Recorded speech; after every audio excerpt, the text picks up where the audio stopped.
யாரும் போட்டு உடச்சு எங்க அப்பாவை எங்க அம்மாவை பேசி எந்த இடத்துல என்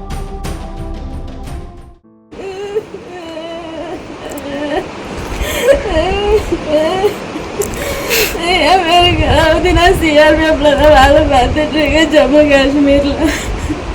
என் ஊர் பொண்ணு பக்கத்துல நாராயணபுரம் கிராமம். எங்கள் வீட்டில் நானு எங்கள் அப்பா எங்கள் அண்ணன் எங்கள் அம்மா 24ஆம் தேதி சாயங்காலம் 3:30 மணிக்கு மாடு மேய்க்க போகும்போது யாரும் போட்டு உடச்சி மொத்த நகை எடுத்துட்டு போயிட்டேன். என் கல்யாணத்துக்காக சேர்த்து வச்ச நகை 5:30 மணிக்கு ரிட்டர்ன் வந்து பார்க்கும்போது மொத்தம் போட்டு உடச்சிட்டு சாமான்லாம் எடுத்துட்டு போயிட்டாங்க நகை எல்லாத்தையும்.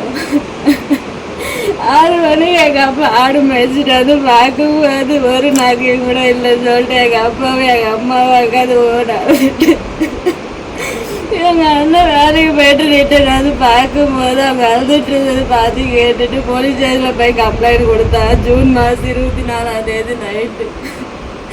மறுநாள் 25ஆம் தேதி சிஎம் பந்தோபஸ்து சொல்லிட்டு யாரும் வந்து எதுவும் பண்ணவே இல்லை. 12:30 மணிக்கு தான் ஃபிங்கர் பிரிண்ட்டுக்காரங்கெல்லாம் வந்து ஃபிங்கர் பிரிண்ட் எடுத்துட்டு போனாங்க.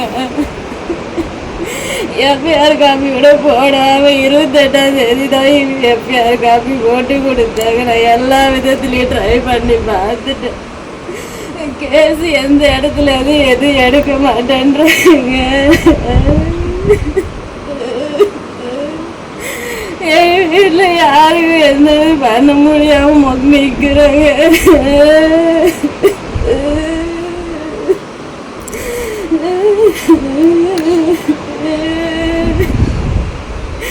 என் கல்யாணத்துக்காக சேர்த்து வச்ச மொத்தம் நாங்கள் 22 சவரம் நாக்கையும் பட்டு போடவே காசு 50,000 எடுத்துட்டு போயிட்டாங்க.